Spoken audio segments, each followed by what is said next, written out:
സുരക്ഷിതമായ സ്ഥാനമാണ് ഗർഭാശയം എന്ന് പറഞ്ഞാൽ. അല്ലാഹു സുബ്ഹാനഹു വ തആല ഒരു കുഞ്ഞിന് ജന്മം കൊടുക്കുമ്പോ, അവൻ റബ്ബായിട്ട് പരിപാലിക്കുമ്പോ, ഗർഭാശയത്തിന്റെ വായുടെ ഭാഗത്തായി ഒരു കുഞ്ഞ് കടന്നു പോകുന്ന ഗർഭാശയത്തിന്റെ, ഒരു സ്ത്രീയുടെ ഗർഭാശയത്തിന് മൂടിക്കെട്ടി കിടക്കുന്ന ഗർഭാശയത്തിന്റെ മുകൾ ഭാഗത്തായി അല്ലാഹു ഒരു അരിപ്പ വെച്ചിട്ടുണ്ട്. ആ അരിപ്പയുടെ പേര് പ്ലാസന്റ എന്നാണ്. കുഞ്ഞ് കിടക്കുന്ന ഗർഭാശയത്തിന്റെ കവാടത്തിന്റെ മുകളില് ഏകനായ തമ്പുരാൻ ഒരു അരിപ്പ വെച്ചിരിക്കുകയാണ്. എന്തിനെന്നറിയുമോ? ഉമ്മാന്റെ ശരീരത്തിലെ വിഷാംശങ്ങളോ, ഉമ്മയുടെ രക്തത്തിൽ വിഷാംശങ്ങൾ കലർന്നാല് അതാ കുഞ്ഞിനെ ബാധിക്കാതിരിക്കാൻ, ഉമ്മയുടെ ഭക്ഷണ പദാർത്ഥത്തിൽ അടങ്ങിയിരിക്കുന്ന രാസവസ്തുക്കൾ കുഞ്ഞുങ്ങളിലേക്ക് പകരാതിരിക്കാൻ അല്ലാഹു ഗർഭാശയത്തിന്റെ കവാടത്തിൽ ഒരരിപ്പ വെച്ചിരിക്കുകയാണ്. ആ അരിപ്പയിൽ നിന്ന് അരിച്ചിട്ട് നല്ലതല്ലാതെ വെളിയിലോട്ട് പോവുകയില്ല. കാരണം ഒരു കുഞ്ഞ് നിർമ്മലമായിരിക്കണം, നവജാത ശിശു നിർമ്മലമായിരിക്കണം. അതിനുവേണ്ടി അല്ലാഹു ഗർഭാശയത്തിന് മുകളിൽ ഒരു അരിപ്പ വെച്ചിരിക്കുകയാണ്. ആ കുഞ്ഞിന് യാതൊരുവിധ വിഷാംശങ്ങളേക്കാതിരിക്കാൻ ഒരു നിർമ്മലമായ അവസ്ഥയിലാണ് 9 മാസവും 10 ദിവസവും താമസിച്ചിട്ട് അതാ നിന്റെ 3ാമത്തെ ലോകത്തേക്ക് നീ വരാൻ പോവുകയാണ്. കാരണം എന്തെന്നറിയോ? 9 മാസവും 10 ദിവസവും പൂർത്തിയാകുമ്പോ അല്ലാഹു പറഞ്ഞു, നിന്റെ 2ാമത്തെ ലോകം കഴിഞ്ഞു, ഇനി നീ പൊയ്ക്കൊള്ളുക നിന്റെ 3ാമത്തെ ലോകത്തേക്ക്. അപ്പോഴാണ് പ്രസവം നടക്കുന്നത്. അതാ ഒരു കുഞ്ഞ് ജനിക്കാൻ പോവുകയാണ്. ആ കുഞ്ഞു ലോകത്തേക്ക് വരാൻ പോവുകയാണ്. അല്ലാഹു അതിനു വേണ്ടിയുള്ള സംവിധാനം ഒരുക്കുകയാണ്. സഹോദരങ്ങളെ, ലോകത്തിലെ ഏറ്റവും വലിയ സംഭവം നടക്കാൻ പോവുകയാണ്. ഒരു കുഞ്ഞിന്റെ ജനനം എന്ന് പറഞ്ഞാൽ നിസ്സാരമല്ല. ഇന്ന് നടന്ന ഏറ്റവും വലിയ സംഭവം ഏതാണ് ചോദിച്ചാൽ, ആ സംഭവം ലോകത്തെവിടെയെങ്കിലും ഒരു കുഞ്ഞ് പറഞ്ഞാൽ ആ കുഞ്ഞിന്റെ ജനനമാണ്. കാരണം എന്താ? ഇന്ന് ജനിച്ച ഈ കുഞ്ഞ് ഏതെങ്കിലും ഗവൺമെന്റ് ആശുപത്രിയുടെ വരാന്തയിൽ ജനിച്ച ഈ കുഞ്ഞ് നാളത്തെ പ്ലേറ്റോ ആവില്ലെന്ന് ആര് കണ്ടു? ഈ കുഞ്ഞു നാളെ ഒരു സോക്രട്ടീസ് ആവില്ലെന്ന് ആര് കണ്ടു? ഈ കുഞ്ഞു നാളെ ഒരു അരിസ്റ്റോട്ടിൽ ആവില്ലെന്ന് ആര് കണ്ടു? ഈ കുഞ്ഞു നാളെ ഒരു ഇമാമുദ്ദീൻ സഞ്ചി ആവില്ലെന്ന് ആര് കണ്ടു? ഈ കുഞ്ഞു നാളെ ഒരു സലാഹുദ്ദീൻ അയ്യൂബി ആവില്ലെന്ന് ആര് കണ്ടു? ഈ കുഞ്ഞു നാളെ ഒരു ഉമർ മുഖ്താർ ആവില്ലെന്ന് ആര് കണ്ടു? ഒരു കുഞ്ഞിന്റെ ജനനം ലോകത്തിലെ വലിയൊരു സംഭവമാണ്. അല്ലാഹു പറഞ്ഞു, മനുഷ്യ, നിന്റെ 2ാമത്തെ ലോകം തീരാൻ പോവുകയാണ്. പൊയ്ക്കൊള്ളുക നീ ഒരു പുതിയ ലോകത്തേക്ക്. ഞാൻ കടക്കട്ടെ. 3ാമത്തെ ലോകമാണ് ആലമുദ്ദുനിയാ. നമ്മൾ ഈ ജനിച്ചു വീണ ഭൂലോകമില്ലേ, 2 ലോകം കടന്നിട്ട് 3ാമത്തെ ലോകത്താണ് നാം നിൽക്കുന്നത്. അതാ ഉമ്മാന്റെ ഗർഭാശയത്തിൽ കടന്ന ഒരു കുഞ്ഞതാ കരഞ്ഞുകൊണ്ട് പൊട്ടിക്കരഞ്ഞുകൊണ്ട് ഭൂമിയിലേക്ക് വരികയാണ്. പൊട്ടിക്കരഞ്ഞുകൊണ്ട് വരികയാണ്. 1000 മോഹങ്ങളും ലാഭങ്ങളും കൊതിയുമായി. ഇനിയാണ് നാം നമ്മുടെ വിഷയം ശ്രദ്ധിക്കേണ്ടത്. കുഞ്ഞതാ ജനിച്ചു വീഴുകയാണ്. 2 കൈയും കൂട്ടിപ്പിടിച്ച് മടക്കി പിടിച്ചിട്ട് പൊട്ടിക്കരഞ്ഞുകൊണ്ടാണ് ഒരു കുഞ്ഞിന്റെ ജനനം ഇവിടേക്ക് നടക്കുക. അതെന്താണെന്നറിയുമോ? ഒരു കുഞ്ഞിതാ കൈ മുറുക്കി അടച്ചു പിടിച്ചിട്ടാണ് വെളിയിലോട്ട് വരുന്നത്. എന്തിനാണ് സഹോദരങ്ങളെ കൈ ഇങ്ങനെ മുട്ടി ചുരുട്ടി പിടിച്ചിരിക്കുന്നത്? എപ്പോഴാണ്? എപ്പോഴും കൈയുടെ ഉള്ളിൽ എന്തെങ്കിലും ഇരിക്കുമ്പോഴാണ് ആരും കാണാതെ കൈ നാം ഇങ്ങനെ അടച്ചു പിടിക്കുന്നത്. ജനിച്ചു വീഴുന്ന നവജാത ശിശുവിന്റെ കയ്യിൽ എന്താണുള്ളത്? ഒന്നുമില്ലാത്ത കുഞ്ഞന്റെ കൈ ഇങ്ങനെ ചുരുട്ടി പിടിച്ചുകൊണ്ട് ലോകത്തേക്ക് കടന്നു വന്നു. അതാണ് അല്ലാഹു നമ്മോട് ചിന്തിക്കാൻ പറഞ്ഞത്. ഒരു കവി ചോദിച്ചു അത്ര, എന്തുകൊണ്ടാണ് കുഞ്ഞിങ്ങനെ കൈ മുറുകി അടച്ചു പിടിച്ചിരിക്കുന്നത്? അവന്റെ കൈക്കുള്ളിൽ എന്താണ് ഇരിക്കുന്നത്?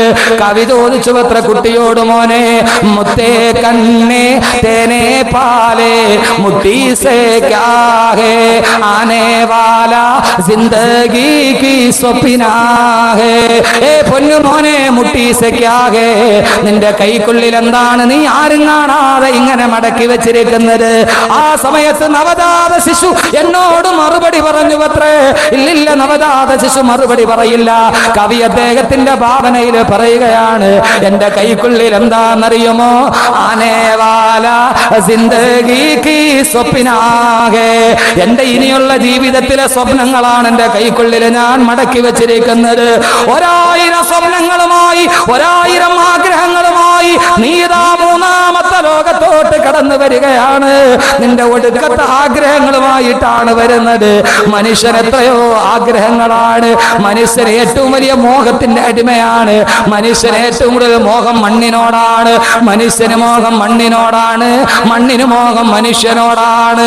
നമുക്കെല്ലാവർക്കും മോഹം എന്താണ്? മണ്ണ് വാരി കൂട്ടണം. എത്ര വാങ്ങിച്ചു കൂട്ടിയാലും മോഹം തീരില്ല.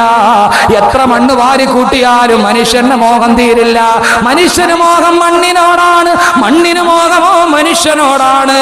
മനുഷ്യനും മണ്ണും കൂടെ മോഹത്തിന്റെ കാര്യത്തിൽ മത്സരിക്കുകയാണ്. അവസാനം കല്ലൂര് പള്ളിസ്ഥാനത്ത് കിടക്കുന്ന മണ്ണ് മോഹിക്കുന്നത് നിന്നെയാണ്. കല്ലൂര് പള്ളിക്കാട്ടിലെ മണ്ണ്, ആ മണ്ണിന് മോഹം നിന്നെയാണ്. കണ്ടോ, കൊതിയോടെ നോക്കിക്കൊണ്ട് നിൽക്കുന്നത് കണ്ടോ? രണ്ടുപേരും മനുഷ്യന് മോഹമോ മണ്ണ് പിടിച്ചടക്കാനാണ്. അവസാനം പാവം മനുഷ്യൻ അവൻ മോഹത്തിന്റെ കാര്യത്തിൽ തോക്കുകയാണ്. എല്ലാം തോട്ടവൻ പോയി മണ്ണിലും മലർന്ന് കിടക്കുമ്പോ ചെവിയിൽ വന്നിട്ട് മണ്ണ് ചോദിക്കും, എടാ ഭീരു, നീ എന്നെ മോഹിച്ചവനല്ലേ? പക്ഷേ ഇതാ നീ എന്റെ മുമ്പിൽ വന്ന് മലർന്ന് കിടക്കുകയാണ്. 1000 മോഹങ്ങളുമായി കടന്നു വരുന്ന മനുഷ്യലോകമേ, നിന്റെ ജീവിതത്തിന്റെ 3ാം ഘട്ടമാണിത്. ആലമുദ്ദുനിയാ, ആലമുദ്ദുനിയാ. ഇതാ നിന്റെ ലോകം അടുത്തു, 3ാമത്തെ ലോകമെന്ന് അള്ളാഹുവിന്റെ വിശുദ്ധ ഖുർആൻ.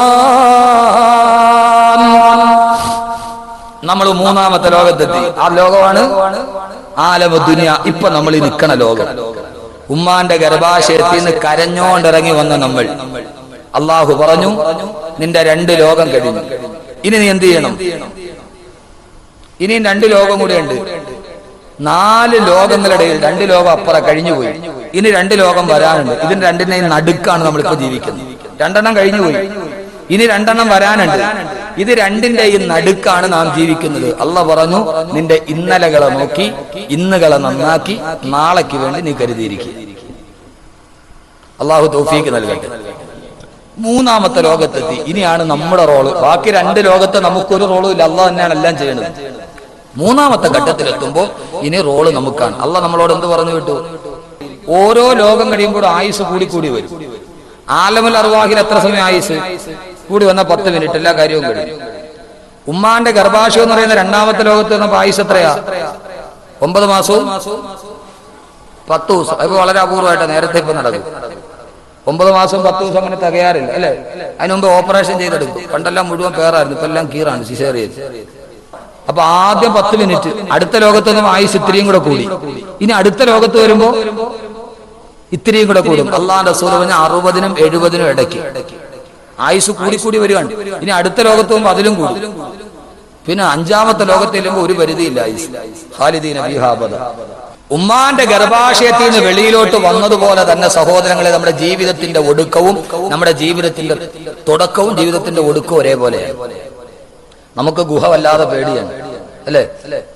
ഗുഹയുടെ ഇരുട്ട്. ഇവിടെ നിന്ന് ട്രെയിനിൽ കയറി കോട്ടയത്തോട്ട് പോകുമ്പോ ധാരാളം ട്രെയിന് പാളത്തിൽ കൂടെ പോകുമ്പോ ഗുഹയെ കൂടെ കയറി പോകണം. ഇരുട്ട് കമ്പാർട്ട്മെന്റ് വന്നാൽ നമുക്ക് ഭയങ്കര പേടിയാണ്. ഈ ഇരുട്ടാർന്ന ഗുഹയിൽ കയറി തന്നെ ഇരിക്കാൻ നമുക്ക് വലിയ പേടിയല്ലേ? ഇവിടെ മോനെ, നീ വന്നത് ഉമ്മാന്റെ ഗർഭാശയം എന്ന് പറയുന്ന ഏറ്റവും വലിയ ഇരുട്ടിലാണ്. ഖൽഖം മിൻ ബഅദി ഖൽഖിൻ ഫീ ദുലുമാത്തിൻ സലാസ്. കൂരാക്കൂരിട്ടായ ഗുഹയിൽ നിന്ന് വന്ന നീ ഇനിയും പോകേണ്ടത് വേറൊരു ഗുഹയിലേക്കാണ്. 6 അടി മാത്രമുള്ള വേറൊരു ഗുഹയിലേക്ക്. ഈ തുടക്കവും ഒടുക്കവും ഒരേപോലെ ആയതൊരു ആകസ്മികതയാണോ? ആണ്. സാധാരണ നമുക്കൊരു കുഞ്ഞ് പിറന്നു എന്ന് കേട്ടാല് ലേബർ തിയേറ്ററിന്റെ ഫ്രണ്ടിൽ നിൽക്കുമ്പോ നേഴ്സ് കൊണ്ടുവന്ന് തരും കുഞ്ഞിനെ. എങ്ങനെയാ തരുന്നത്? നല്ല വെള്ള തുണിയിൽ പൊതിഞ്ഞ് നേഴ്സ് കൊണ്ടുവന്ന് ഇങ്ങനെ 2 കൈയിലും പിടിച്ചുകൊണ്ട് വന്ന് തരും. നമ്മൾ 2 കൈ നീട്ടി മേടിക്കും, അങ്ങനല്ലേ? നേഴ്സ് 2 കൈകൾ കൊണ്ടെടുത്ത് നമ്മുടെ കയ്യിലോട്ട് വരും, വെള്ള തുണിയിൽ പൊതിഞ്ഞ്. അങ്ങനെ വന്ന നീ ഇവിടുന്ന് പോകുമ്പോ അതേ വെള്ള തുണിയിൽ പൊതിഞ്ഞ് കബറിന്റെ കരയിൽ വെച്ച് താങ്ങി എടുത്ത ഒരാൾ തരെ താടെ വെച്ച് വാങ്ങിച്ച് വേറെ ആളതിന്റെ അകത്തിട്ട് മണ്ണിട്ട് മൂടി തീർന്നു. ഈ തുടക്കവും ഒടുക്കവും ഒരേപോലെ ആയത് വെറും ഒരു ആകസ്മികതയാണോ? ആണോ? സഹോദരങ്ങളെ, കമിഴ്ന്ന് വീണാ കൈകുത്തി എഴുന്നേക്കാം, മലന്ന് വീണാലോ? സാധാരണ നമ്മൾ പറയണം, കമിഴ്ന്ന് വീണാ കൈകുത്തി എഴുന്നേക്കാം, മലന്ന് വീണാലോ? മലന്ന് വീണാ പിന്നെ കൈകുത്താൻ പറ്റുമോ? അങ്ങനെ തന്നെ കിടക്കുകയാണ്. എന്തേ മയ്യത്ത് മലത്തിൽ കിടത്തിയത്? കമിഴ്ത്തി കിടത്തി കൂടായിരുന്നു. മലന്ന് വീണ അതിന്റെ അർത്ഥം ഇനി നിനക്കൊന്നും ചെയ്യാൻ പറ്റൂല.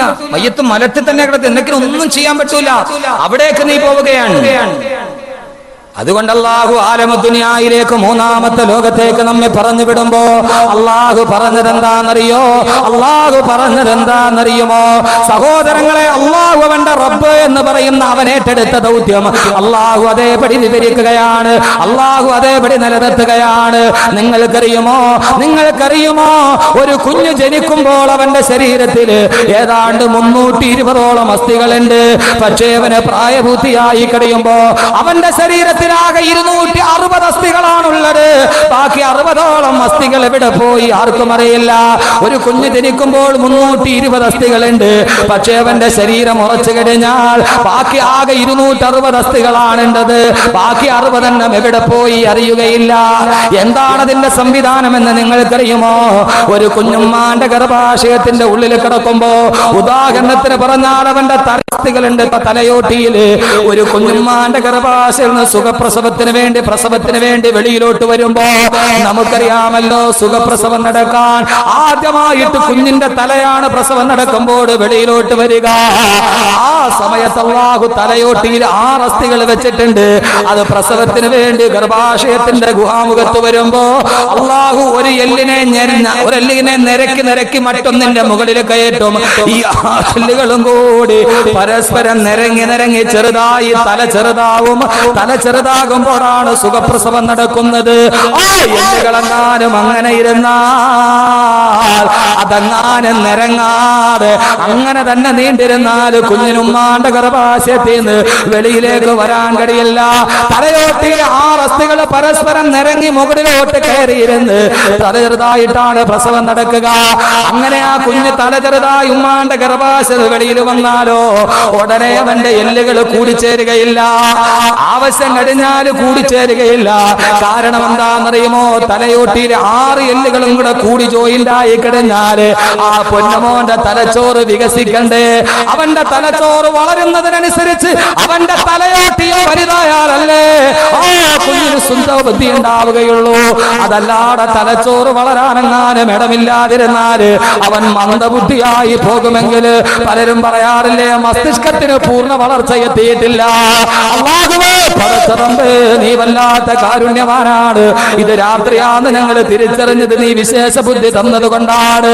അതിന്റെ തലച്ചോറ് പൂർണ്ണ വളർച്ച എത്തുന്നത് വരെ തലയിലെ എല്ലുകൾ അങ്ങനെ തന്നെ ഇരിക്കും. തലച്ചോറ് പൂർണ്ണ വളർച്ചയായ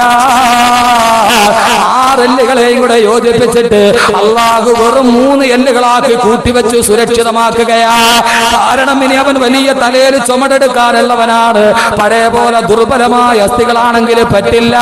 അവൻ വീണാല് താങ്ങേണ്ട അസ്ഥികളാക്കി അല്ലാഹു ശക്തിയുള്ളതാക്കി വെക്കുമ്പോ എത്രയോ സംവിധാനങ്ങളാണ് തമ്പുരാൻ ചെയ്യുന്നതെന്നറിയുമോ? അവനല്ലാതെ മറ്റാർക്കെങ്കിലും ഇത് ചെയ്യാൻ കഴിയുമോ? അല്ലാഹു പറഞ്ഞു, ഇങ്ങനെയൊക്കെ സംവിധാനം ചെയ്ത് നിന്നെ ഞാനിതാ ഭൂമിയിലേക്ക് വിടുകയാണ്. എന്നിട്ട് അല്ലാഹു നമ്മളോടൊരു കാര്യവും കൂടി പറഞ്ഞു, ഈ ഭൂമിയിൽ നീ താമസിക്കേണ്ടത് എത്രയാ? വളരെ പരിമിതമായ കാലഘട്ടമാണ് നിന്റെ 3ാം ലോകത്ത് നീ താമസിക്കേണ്ടത്. എന്നിട്ട് അല്ലാഹു നമ്മളോട് പറഞ്ഞതെന്താ? വത്തഖൂ യൗമൻ തുർജഊന ഫീഹി ഇലല്ലാഹ്. വത്തഖൂ യൗമൻ, ഒരു ദിവസത്തെ നിങ്ങൾ ഓർത്തു വെക്കണേ. തുർജഊന ഫീഹി ഇലല്ലാഹ്, അല്ലാഹു നിങ്ങളെ അവന്റെ അടുക്കലേക്ക് തിരിച്ചു വിളിക്കുന്ന ഒരു ദിവസത്തെ ഓർത്തുകൊണ്ടല്ലാതെ നിങ്ങൾ ഇനി ഭൂലോകത്ത് ജീവിച്ചിരിക്കരുതേ. 3ാമത്തെ ലോകത്ത് വന്നു അല്ലാഹു നമുക്കൊരു നിർദ്ദേശവും തന്നു. എന്താ നിർദ്ദേശം? വത്തഖൂ യൗമൻ തുർജഊന ഫീഹി ഇലല്ലാഹ്, അല്ലാഹുവിലേക്ക് നിങ്ങളെ തിരിച്ചു വിളിക്കുന്ന ഒരു ദിവസമുണ്ട്. ആ ദിവസത്തെ നിങ്ങൾ ഓർക്കണം. അല്ലാഹു തൗഫീഖ് നൽകട്ടെ, അല്ലാഹു തൗഫീഖ് നൽകട്ടെ. അപ്പൊ ഇനി നമ്മുടെ ജോലി എന്താ? ഈ കാണുന്ന ലോകത്ത് സഹോദരങ്ങളെ 2 ലോകം നമ്മൾ കണ്ടിട്ടില്ല. ഇതിനു മുമ്പ് കടന്നു വന്ന 2 ലോകം കണ്ടിട്ടില്ല. ഇനിയുള്ള 2 ലോകം കാണാൻ പോണതേ ഉള്ളൂ. ആകെ കണ്ണുകൊണ്ട് കാണണ ഒരു ലോകത്താണ്, 2ന്റെയും നടുക്കാണ് നമ്മൾ നിൽക്കുന്നത്. ഇവിടെ നമുക്ക് ചെയ്യാനുള്ളത് എന്താ? അല്ലാഹു സുബ്ഹാനഹു വ തആല നമ്മെ ഭൂമിയിൽ, അല്ലാഹു മനുഷ്യനെ എന്ത് ചെയ്തു? അല്ലാഹു ഭൂമിയെ മുഴുവനും നമുക്ക് വേണ്ടി ഒരുക്കി തന്നു. അല്ലാഹു ഭൂമിയെ മുഴുവനും നമുക്ക് വേണ്ടി ഒരുക്കി തന്നു. എന്നിട്ട് പറഞ്ഞു, എന്റെ അതിഥിയായിട്ട് നീ ഇവിടെ താമസിച്ചു. അള്ളാഹു പറഞ്ഞു തുർജഊന ഫീഹി ഇലല്ലാഹ്, നിന്നെ അള്ളാഹുവിലേക്ക് തിരിച്ചു വിളിക്കും. അള്ളാഹു വിളിക്കൂന്നല്ല പറഞ്ഞ, തിരിച്ചു വിളിക്കൂന്നാ പറഞ്ഞത്. കാരണം എന്താ? തിരിച്ചു വിളിക്കുക എന്ന് പറഞ്ഞാൽ എങ്ങനെയാ തിരിച്ചു വിളിക്കണേ? നമ്മുടെ അടുത്തുനിന്ന് പോയ ആളെ തിരിച്ചു വിളിക്കാൻ പറ്റുള്ളൂ. അല്ലാതെ വെറുതെ ഒരുത്തരെ തിരിച്ചു വിളിക്കാൻ പറ്റൂ? അയാളെ വിളിക്കാനല്ലേ പറ്റുള്ളൂ. അള്ളാഹ് പറഞ്ഞു തുർജഊന ഫീഹി ഇലല്ലാഹ്. റജഅ എന്ന് പറഞ്ഞാൽ അതിന്റെ അർത്ഥം മടങ്ങി എന്നാണ്. നമ്മുടെ അടുത്ത് നിന്ന് പോയ ആളെ തിരിച്ചു വിളിക്കാൻ പറ്റുള്ളൂ. ഇപ്പൊ അംബാസഡറിനെ തിരിച്ചു വിളിക്കും, സൗദി അംബാസഡറിനെ തിരിച്ചു വിളിക്കും, കാരണം അയാൾ സൗദിയിൽ നിന്ന് വന്നതാണ്. അപ്പൊ അള്ളാഹു നമ്മളെ തിരിച്ചു വിളിക്കുന്നു പറഞ്ഞാൽ എവിടേക്ക് തിരിച്ചു വിളിക്കുന്ന? ഇൻഷാ അല്ലാഹ് നമുക്ക് ഇന്ന് അത് ചർച്ച ചെയ്യാം. അള്ളാഹു തൗഫീഖ് നൽകട്ടെ. 1-2 ഉപദേശങ്ങൾ, അതിനുശേഷം നമുക്ക് ബാക്കി കാര്യങ്ങളിലോട്ട് കിടക്കാം. നമ്മളെ തിരിച്ചു വിളിക്കും എവിടേക്ക്? നമ്മളിപ്പോ എവിടെ നിന്ന് വന്നവരാ? നമ്മളിപ്പോ എവിടെന്നാ വന്നേ? ആദ്യ മനുഷ്യനെ അള്ളാഹു സൃഷ്ടിച്ചത് എവിടെയാ? സ്വർഗത്തിൽ, അല്ലെ? ആദം നബിയെയും ഹവ്വാ ബീവിയും അള്ളാഹു സ്വർഗത്തിൽ സൃഷ്ടിച്ചു. ചുരുക്കി പറയാം, എന്നിട്ട് ആദമിനോട് ഹവ്വായോടും പറഞ്ഞു, വയാ ആദമുസ്കുൻ അന്ത വസൗജുക്കൽ ജന്ന, ഓ ആദമേ, നീയും നിന്റെ ഭാര്യയും കൂടി ഈ സ്വർഗത്തിൽ താമസിച്ചു.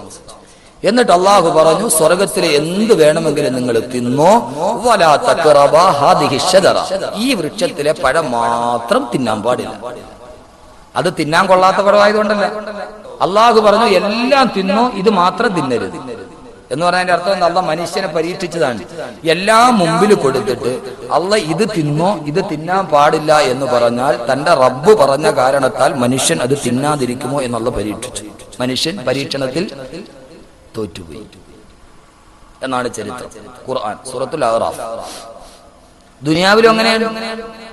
നീ എല്ലാം തിന്നോ, പക്ഷേ പലിശ തിന്നരുത്.